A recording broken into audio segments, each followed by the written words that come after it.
Greetings, Obasi Scott here, oxygen therapy consultant in Atlanta, Georgia. What we're doing today is we're actually, the Underground Cure, we actually are answering questions for people. We've been getting a lot of questions, so we basically want to get those answered, get the information out to the people. What's really important though, and what's really exciting is that there are tons of people that are now starting to pursue natural cures and natural remedies and ways to heal their body. And I'm really excited about that because there are a lot of people also out there that are doing a lot to suppress this information, and they don't want you to know that your body can heal itself.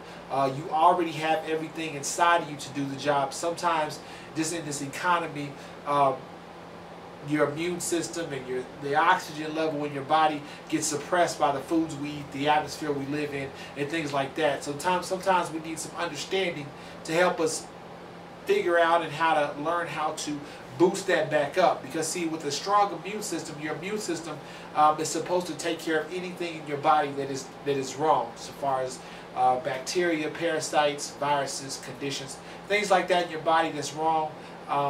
Your immune system is supposed to deal with that and remove anything that's not supposed to be there. So with that, I'm going to go ahead and jump into our questions for today, and I'm going to try to provide some clarity and some understanding in this area. Okay. Is it a good idea to exercise during an outbreak? Is sweating could be bad to make the sore stay longer because of the moisture? So what I think they're trying to ask is it a good idea to exercise during an outbreak, number one? And number two, could sweating be bad for the outbreak because it keeps the area moist? Well, I want to answer that question in two parts. But first you have to understand that exercise, too much exercise creates acidity in the body, a high level of acidity. And if you're not drinking a lot of water, you're not doing anything to alkalize your body to balance that acidity, then too much exercise can be bad for the body, because then you are suppressing the immune system and not allowing it to do its job. Okay, so you don't want to do exercise to the point of where you're sweating heavily. Light exercise, light sweating is definitely okay, because on the flip side, sweating also relieves toxins from the body, which is something that we want to do. Okay, now sweating does indeed provide moist areas for the outbreak, and it's not the issue of the outbreak necessarily needing to dry out. Okay, the outbreak, let's look at this. Okay, let's say that you have, an arm, excuse my hand, and you have a little outbreak. Okay, the outbreak is not necessarily that it needs dry conditions. Okay, that's not what happens. What really needs to happen is you need oxygen. You need oxygen getting in that outbreak, okay?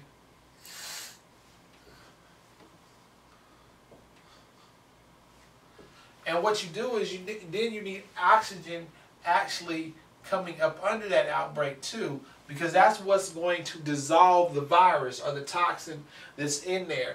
So there are ways to do that and to get oxygen to the area. Number one is you can definitely let it sit out in the open air, okay? But the main thing that you want to do is you want to use a MMS mix, okay? An MMS topical mix, okay? MMS citric acid,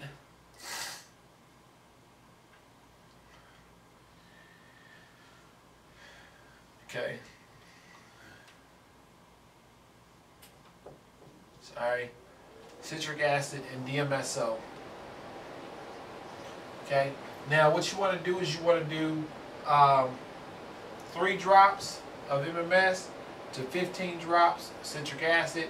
Okay. You want to wait 3 minutes. Okay. Then you want to add about a teaspoon, half a teaspoon of DMSO. So let's just say 1 teaspoon of DMSO. Okay. And then you want to add all of this to 4 ounces of water. Okay. Then what you can do is you can either add it to a spray bottle, okay, or you can add it to, or you can literally take your finger and apply it right to the outbreak via fingertips, or like, okay, if the outbreak is like somewhere on your arm or your leg or your back or something, you can lightly spray, lightly mist the spray bottle. And what that DMSO is going to do is it's a carrier. DMSO is a carrier. Okay, and DMSO is going to carry the MMS up under the outbreak. It's going to carry it to the outbreak, but it's going to penetrate the outbreak, and it's going to deliver this oxygen under here where it matters. Okay, and that's where you want to, number one, you want to deliver oxygen to eradicate the virus in that area. But number two, you also want to oxygenate that area because it helps you to heal up quickly. Okay, now, I've also talked about some other things that can help an outbreak in some other videos. But to answer the question for this video, yes, exercise is okay, but light exercise, okay? And when I mean light exercise, I mean little to no sweating because of the acidity factor, okay? And then the moisture area is not really an issue because you want to deliver oxygen to the outbreak area so that it can heal faster and it can eradicate the virus in that area. Okay, so with that, I'm Obasi Scott, the Underground Cure Oxygen Therapy Consultant. Hope this video has helped you. I normally ask people to do 3 things at the end of each video. Number one, and the most important thing, is that you share this video. Put it somewhere, post it on a social engine, post it on blogs, post it on forums, put it on Twitter, Facebook, LinkedIn, wherever you can put it. There's a link above, and there's also some embed code down below that you can get that will allow you to embed it anywhere. Number 2 is subscribe to our channel, guys. This is not just me by myself. It's a movement. Dare I say there's millions of people that are pushing towards natural health to help people naturally cure themselves, and it's putting a lot of good information out there. If you do some research and do your studying, you can see there's a lot of good information out there that will help you heal yourself of pretty much any virus or disease that's out there. Okay? And number 3, let's see, we got share the video, subscribe, and your positive comments. Guys, listen, we need your positive comments down below, okay? If you put a positive comment down there, somebody else sees that this is good information, then that may give them hope to keep going on their journey towards healing themselves and eradicating the herpes virus from their body, okay? We do not accept any negative comments, and it's like your mom used to say, if you don't have nothing good to say, don't say it at all, okay? Just keep it to yourself. Please don't put it on our page because we do have somebody that screens all our comments. We do not allow any negativity. This is a positive movement. This is positive energy that we're trying to push out, and so we do not allow any negativity. Now, we do welcome advice. We do welcome new knowledge, new understanding of natural cures, natural things that may be out there. So please bring that all to the table, okay? Last but not least, if you got any questions, concerns, or comments, please send them to undergroundcure@gmail.com, or you can go to the website at theundergroundcure.com, and you can send us questions and comments from there as well. If you missed any of that, stop the video, rewind it back so you can get that information, or you can just look down below in the description, and all the information is down there as well. So with that, I look forward to seeing each and every one of you happy, completely healed, and set free. I'll talk to you soon.